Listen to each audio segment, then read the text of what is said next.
Hai guys, jumpa lagi dengan aku Riani 15. Temenin aku nyetrika ya guys, sambil nyetrika sambil cerita tentang kehidupan, tentang keluarga aku, anak-anak aku guys.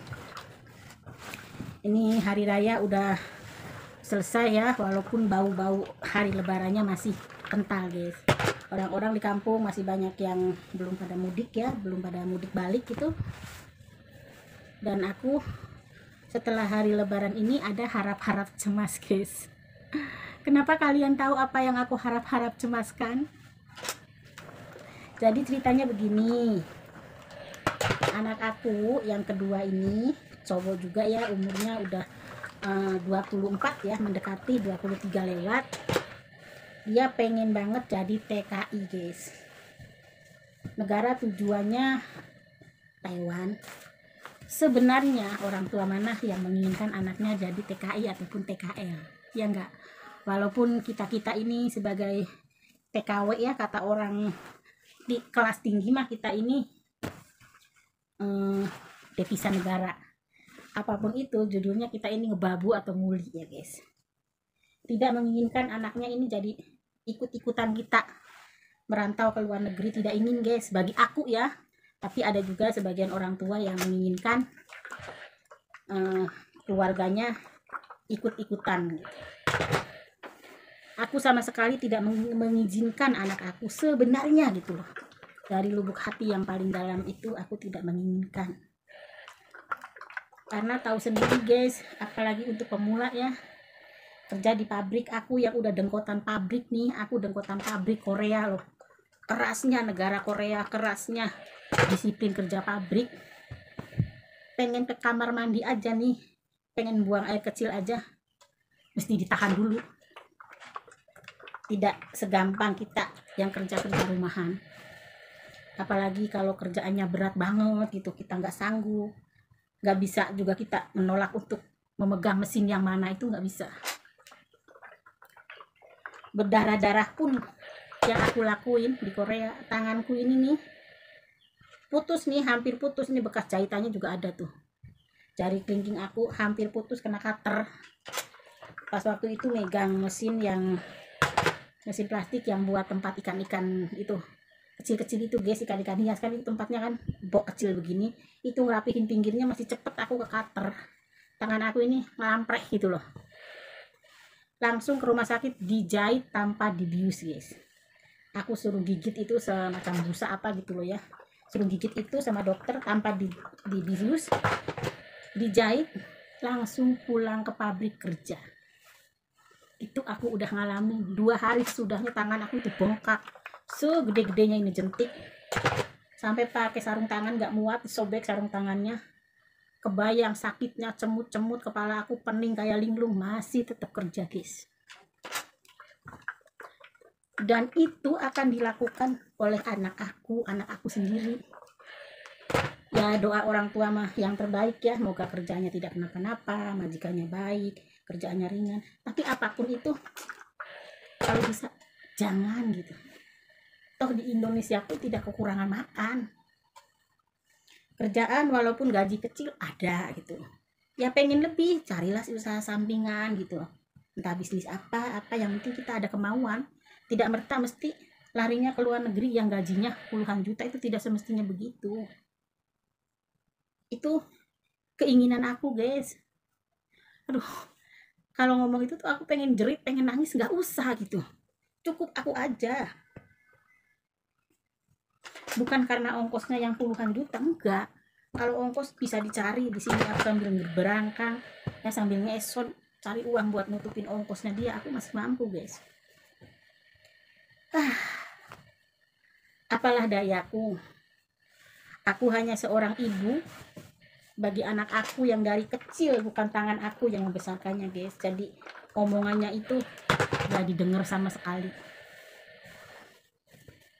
sama sekali, bisanya cuman mangloh, kata orang Sunda mah ya, merajuk gitu aja. Jadi ya seberat hati apapun aku mengizinkannya guys. Itu ceritanya kenapa aku galau guys. Dan kalian tahu dulu ongkos pabrik ke Taiwan nggak terlalu mahal ya, sekitar 35-40 juta. Sekarang guys berapa? 60 juta cash. Bayangin, 60 juta itu orang bagian PT yang memberangkatkannya minta cash, dalam arti 3 kali pembayaran ataupun 2 kali pembayaran, aku juga belum terlalu tanya teliti.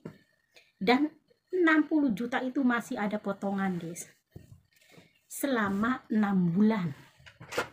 Potongannya 6.500. Sekarang kalau dikalikan 500 aja ya udah berapa, 5 kali 6 aja udah 30 ya, berarti udah 3 jutaan lebih potongannya sebulan selama 6 bulan.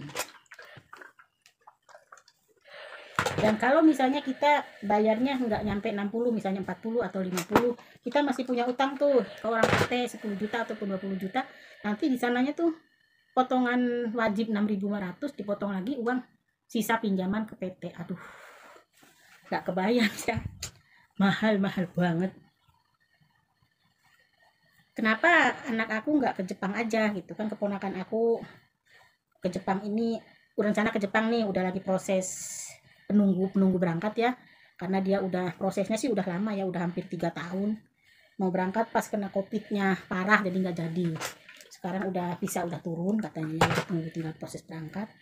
Anak aku nggak mau ke Jepang karena dingin, jadi dia itu takut dengan salju ya. Apa ya, wajar lah ya kalau ke luar negeri, namanya pemula ya, belum tahu pengalaman apa-apa. Nanti setelah tahu kemana-mana dia juga pasti akan mencoba yang lebih sedikit tantangan.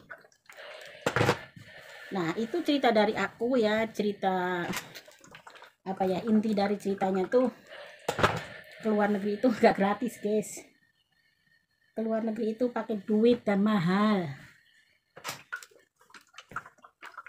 Tapi ya gimana ya, aku akan penuhi tantangan anak aku, keinginan dia, sebagai bukti sayang aku ke dia ya, bukti sayang aku ke anak aku. Dan pilihan kedua, kalau kita kan, aku juga udah mengatakan sama anak aku ya, kemanapun tergantung hoki badan. Kalau hokinya nggak bagus ya jangan dipaksain gitu. Toh rezeki itu tidak mesti ada di Taiwan, betul nggak guys? Bisa aja medikalnya nggak bagus gitu loh, atau ada kendala apa, ya udah jangan dipaksain. Mungkin aja rezekinya bukan tahun ini gitu, ataupun rezekinya ada di mana kan kita nggak tahu. Nah rencana kedua, bila keberangkatan ke Taiwannya gugur, gak jadi, karena usianya udah 24 ya, 24, tahun depan udah 25, udah usia matang untuk rumah tangga. Kerjaan sedikit-sedikit udah ada ya, bisa menghasilkan. Calon istrinya juga sama, ada kerja di pabrik gitu. Pilihan kedua, bila anak aku tidak jadi berangkat dengan alasan, sesuatu alasan, berarti pilihan kedua merit guys. Aku mengunduh mantu. Unduh mantu yang kedua, dan itu duit lagi. Jadi dua-duanya judulnya mah pakai duit guys. Untuk ke Taiwan udah perkiraan 60 juta itu cash, dengan medika, dengan warawiri 67 bisa nyampe guys. 60 juta ya untuk ke bagian admin pabriknya ya, admin PT-nya, dan 5 juta, maaf 5 juta buat medikal sendiri, buat paspor, buat ini itu. Ya mendekati 70 ya guys. Masya Allah, itu duit loh, duit. Ngapain punya uang segitu banyak ya buat ongkos gitu. Udah aja di Indonesia mau ternak bebek mau ternak ayam menghasilkan. Tapi kan ada orang yang tidak berpikir ke sana, maunya instan, oh kerja sebulan dapat sekian kan gitu. Ini aku baju anak-anak tidak terlalu rapi ya, penting ada bekasnya aja. Nah dan kita kembali ke rencana kedua, merit. Orang di Indramayu nih ya, Indramayu, Horgelis gitu ya, kalau untuk cowok menikah kalian udah tahu pasti kan adat istiadatnya. Cowok itu dalam arti membuang, ya, membuang dan proses untuk pernikahan itu buang duit, judulnya mah begitu.